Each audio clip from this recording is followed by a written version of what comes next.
tó ń ti gé orí ẹ̀ gbogbo ẹ̀ náà fi hàn mí anyway kékeré sì ni wọ́n yẹn lẹ́yìn tá a ṣe wọ́n yẹn tán mo ṣẹ̀ṣẹ̀ wá lọ sí ọ̀dọ̀ Queen gangan nígbà tá a dẹ̀ débẹ̀ gbogbo photograph ilé ẹ̀ mo ya fọ́tò ẹ̀ mo dẹ̀ ní lọ́wọ́ wọ́n dẹ̀ kọ́ wa a gbọ́dọ̀ náwó kó fẹ́ gbọ́wọ́ lọ́wọ́ Queen no wọ́n ṣe dúdú for that matter ó dẹ̀ máa wọ ìbọ̀wọ́ funfun tó máa fi gbọ́wọ́ lọ́wọ́ wa anyway gbogbo rules and regulations tó ń filẹ̀ làwa tẹ̀lé so kò lè sọ pé wọ́n lè lé wa àwọn á ní kàn bẹ̀rẹ̀ sí fún fèrè kàn bẹ̀rẹ̀ sí yín mi kàn bẹ̀rẹ̀ sí ṣe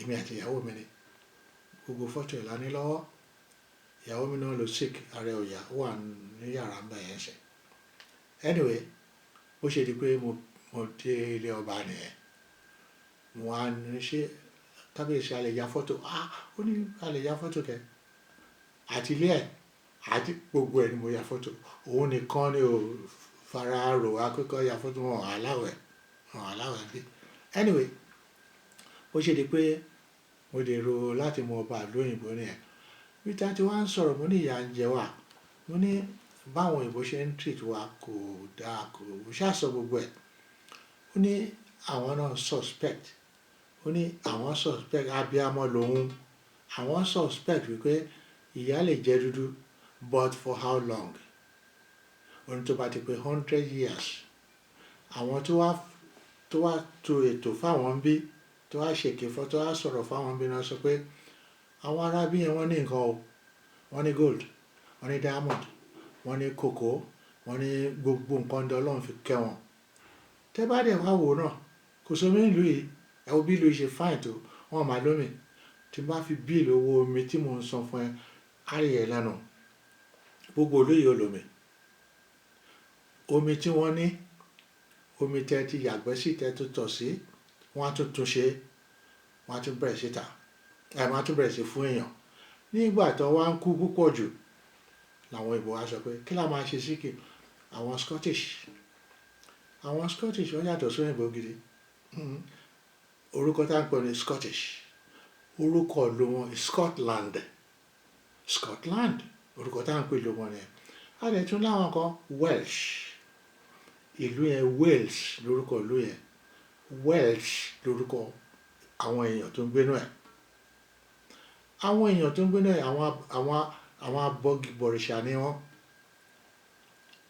àwọn náà ní òkúta oríṣiríṣi bí èèyàn níbòmíì òkúta káàkiri ní òkúta ń bẹ wọ́n bá ń bẹ ni wọ́n bá láyé ń bẹ ni so wọ́n máa ń sọ orúkọ ọmọ wọn ní Mr. Stone ẹ máa gbọ́ Mr. Stone ibi tó orúkọ wọn yẹn ti wá nìyẹn that is in Scotland yẹ̀rì náà ń sọ àwọn Scottish yẹ̀rì wọ́n á dẹ̀ wọ kóòtù lé lórí wọ́n á dẹ̀ dé fìlà ìgbà tí ìjà wà láàrin ìlú yìí àtàwọn ìlú kéékèèké wọn yẹn ìjà yẹn pọ̀ wọ́n para wọn Irish wọn bẹ́ẹ̀ those people are from Ireland and they are originally from America bàbá mi tó di kìíní nílùú America ìdílé wọn ni àwọn náà dẹ̀ wá ń sin ẹrú làwọn ẹ bá ní rárá wọ́n bá gbógun ti Gẹ̀ẹ́sì wọ́n gbógun up to 3-4 years ago wọ́n ṣe gbógun ti wọ́n àdìẹ́ náà wà lọ́dà ẹ jẹ́ kí gbogbo wa parapọ̀ ọmọ ọba ìlú ọba ní tí ìlú ọba ní tàwọn ìlú ẹ jẹ́ ká pè ní kingdoms United Kingdoms ìtumọ̀ ẹ̀ nígbà tó pa gbogbo orúkọ yẹn pọ̀ Wales Scotland Ireland IRE ní tiwọn Ireland gbogbo wọn náà fi land sí ìlú wọn pé ìlú tó ti ìdílé àwọn ibi tó land àwọn làwọn nílẹ̀ so gbogbo ẹ̀ rí land lẹ́wọ̀n máa rí mẹ́ra through bí àwọn yẹn ṣe come united náà pé ní United Kingdom tẹ́ bá wo passport mo apply fún passport tó mo fẹ́ bínú wálé láìpẹ́ yìí kó tó di pé Reverend Fakọ̀gbé bàbá Ìjẹ̀bú ni wọ́n dẹ̀ fẹ́ràn mi, wọ́n dẹ̀ adẹ̀ lọ́wọ́ àmọ́ wàrà wa. So ìgbà tí mò ń gbé Ìjẹ̀bú mo ti mọ̀ wọ́n, mo ti mọ̀ so many people torí kò ṣàṣà ní ìlú tí mi ò ti gbé.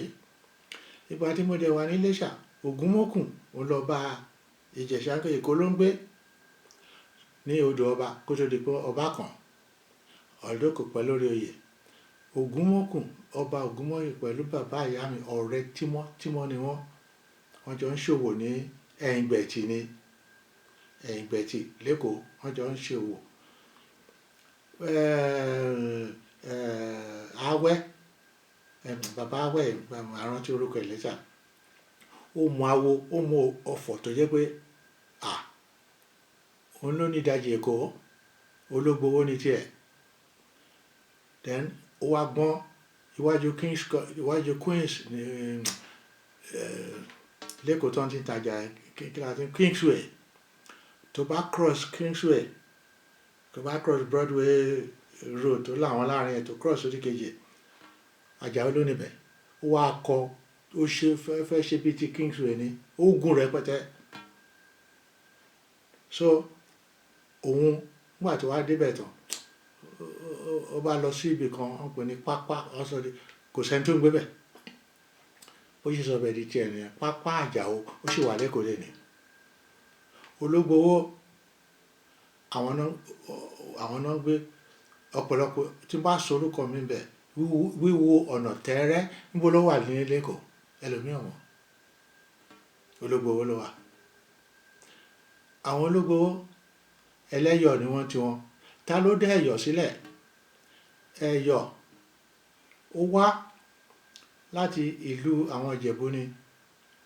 Ẹ̀yọ̀ wọ́n fi tọrẹ f'Èkó ni. Èkó ò mọ tó ń jẹ́ Ẹ̀yọ̀. Èkó ò dẹ̀ mọ nǹkan tó ń jẹ́ Egún. Àwọn Ọ̀yọ́ la ní Gbáǹgbóṣè tó sọ di Gbáǹgbóṣè lẹ́nìí. Tàwọn Akérèlé àwọn tí wá nìyẹn. Àwọn Ọ̀yọ́ wá nìyẹn. Àtàwọn bẹ́ẹ̀. Bí Èkó ṣe wá di kíní lẹ́nìí, Azikiwe ó rò kó máa gba gbogbo Èkó ni because oníwèé ni. Àwọn èèyàn wa wọ́n dẹ̀ ní interest ìwé tó bá ń pè ní West African Pilot lóhun ìwé tó ń ṣe. Dáàdi mi kò ó máa kà á ní ká máa kà fóun ìyẹn West African Pilot. Azikiwe dẹ̀ ó ní influence. Àwọn èèyàn ti wá Akérèlé màá rántí orúkọ ṣá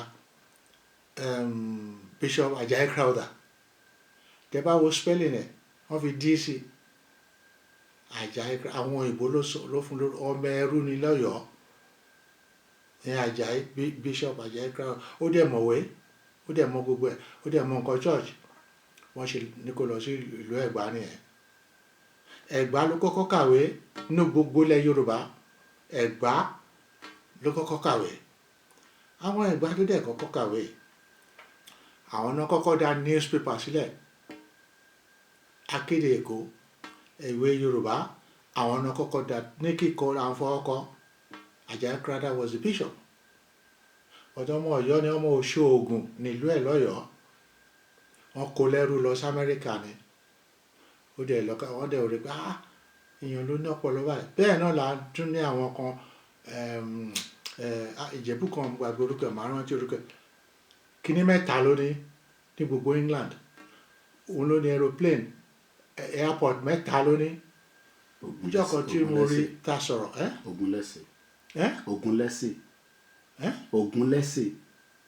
Ògúnlẹ́sì lẹ́yìn pé ẹni wọ́n máa rántí ṣá aeroplane mẹ́ta ló ní.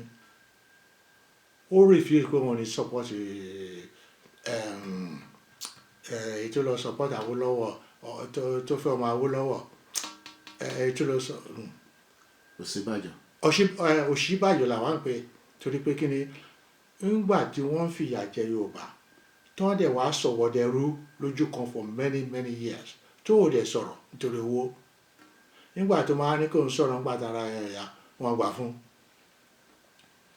fún nítorí bí àwa nú sí òun nìyẹn. Tó bá ti gbówó fún agbélọ yẹn ṣàní kó àní tó ṣe ò dáa. Ìwọ ló yẹ kó wà ní ipò yẹn nígbà tí ọ̀gá ẹ̀ ò bá sí nílé wọn ò fún láyè kó súnmọ́ àwọn Fúlàní pé kó fi hàn wọ́n pé òun ní ipò yẹn tọ́ sí. Èyí tó dẹ̀ wá ń sọ ìwé lọ́kàn lẹ́nu ṣé bó mọ̀ gbogbo ẹ̀ ṣé bó gbogbo wọn jàǹbá bí Yorùbá ṣe máa dẹni ilẹ̀ táwọn máa dọ̀gá ni gbogbo wọn wá. Wọn ò wá pé báwo ni àwa ní Yorùbá náà káwa náà ọ̀tí o wọ́n ṣe dá gbogbo ẹrú nìyẹn. Koikimedia bringing the world closer to your doorstep. Part 1 of the interview. Part 2 will continue. Mo fẹ́ ká continue. Yes. Bye, bàbá mi.